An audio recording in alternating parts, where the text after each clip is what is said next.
person who's selling products to black people using the N-word at their door. Here it is.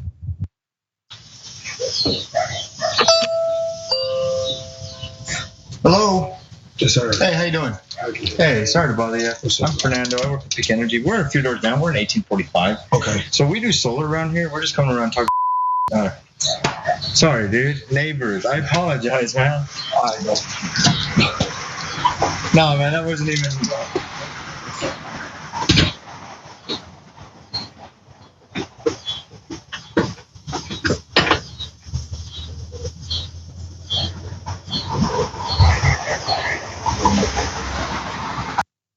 They call that a Freudian slip. Let's put up his picture at full mass here. What's taking place? What just happened? Well, here's what happened.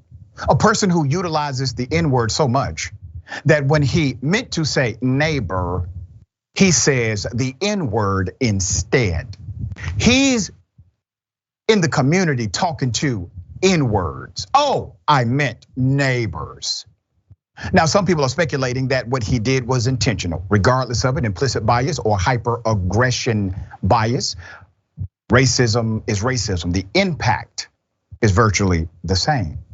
This individual engaged in this activity. According to the caption of the original uploader, this incident was described in the caption as a suspected white supremacist employee at Peak Energy in Houston, Texas, uses anti-black slur and then tries to pretend it was an accident. If this is somewhat familiar to you, it is because just a few weeks ago, we covered an AT&T contractor who did something similar, but not quite the same. Here it is. I'm with AT&T Fiber. I'm with AT&T Fiber.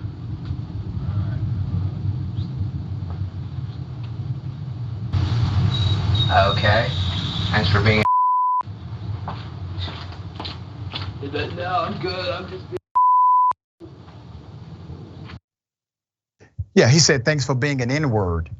He was saying that to a child who was respectful and appropriate, who simply said, my father has to come home to make these decisions. And then that worker decided to walk off singing the N-word as well.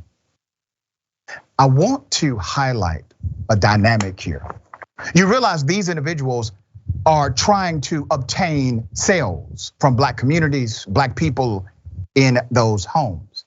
They are literally going up to a home, knocking on the door, providing a smile in your face, while at the same time thinking you are the N-word.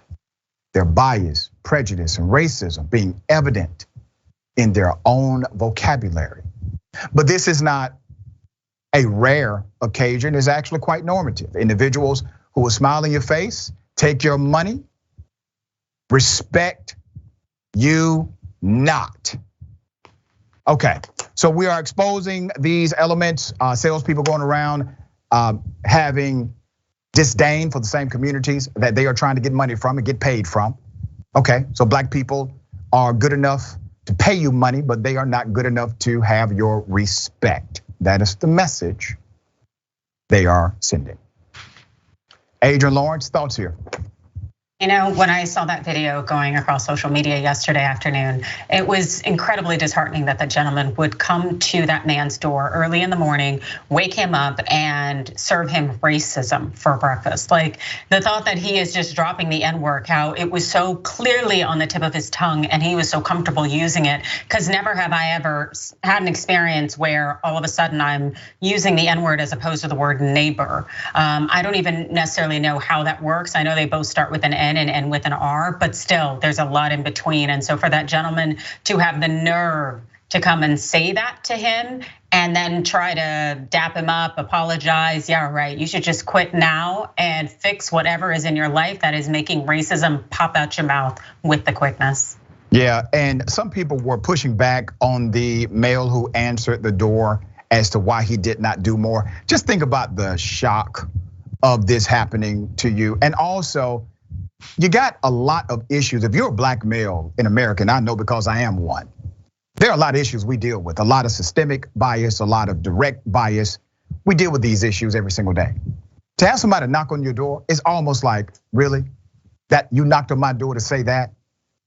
So I understand the lack of response from the person who answered the door. We are waiting to see if the company responds publicly, since he did represent, he was in fact with a company when knocking on the door.